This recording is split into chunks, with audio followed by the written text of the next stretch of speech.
Em uma cena que muitos juravam ser impossível, a democracia brasileira se dobra. Um ex-presidente é preso, sem direito à defesa, sem flagrante.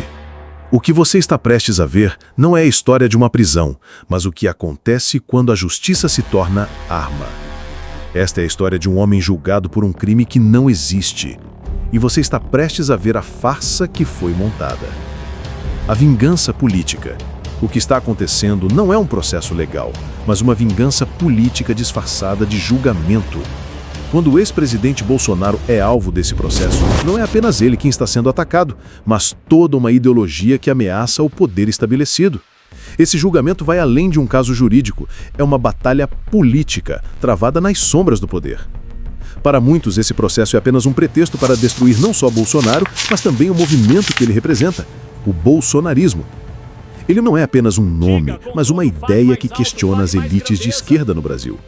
O ex-presidente Hamilton Mourão não hesitou em afirmar que isso não é um processo jurídico, mas uma vingança política disfarçada de legalidade. Ele deixou claro, este é um teatro, não um julgamento. A grande questão que se coloca é, o que está em jogo não é apenas a justiça, mas a própria estrutura política do Brasil. A elite progressista viu em Bolsonaro uma ameaça real à sua dominância. Ao que parecia ser um simples processo legal, rapidamente se transformou num espetáculo midiático para desgastar seu nome e sua base de apoio. O que nos resta entender é que a prisão de Bolsonaro pode ser apenas a ponta de um iceberg, um movimento estratégico para calar uma grande parte da população.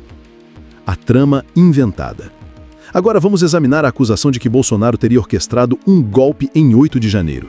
A peça-chave de acusação gira em torno de uma narrativa sem nenhum fato concreto. A acusação não é fundamentada em provas reais, mas em suposições e bravatas. O que vemos aqui não é um golpe, mas uma construção de uma história para afastar Bolsonaro da política sem que ele tenha sido provado culpado de qualquer crime. Como podemos acreditar em uma acusação sem nexo causal, como chamam os advogados de defesa? Fica claro, o que há é uma invenção.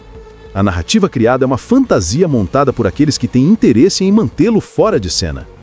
Mas a trama é mais complexa do que isso. Existe um esforço claro para descreditar não apenas o ex-presidente, mas um movimento social que representa um amplo espectro da população.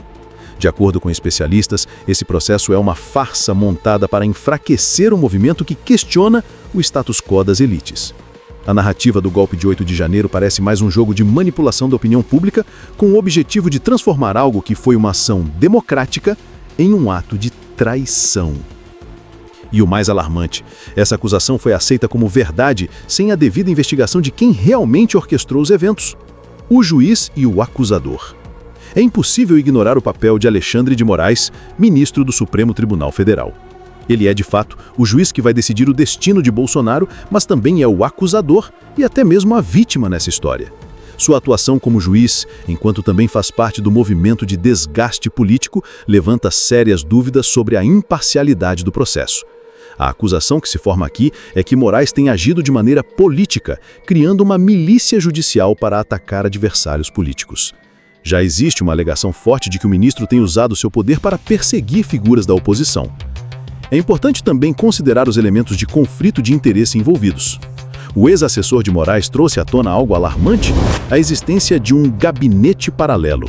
Um grupo dedicado a deslegitimar e denegrir a imagem de adversários políticos. Isso sugere um sistema de justiça que não é imparcial, mas que é manipulado por interesses escusos. Quando vemos um ex-ministro de Lula atuando em um julgamento desse porte, a parcialidade fica ainda mais evidente. E, ao mesmo tempo, as reações da sociedade são cada vez mais intensas.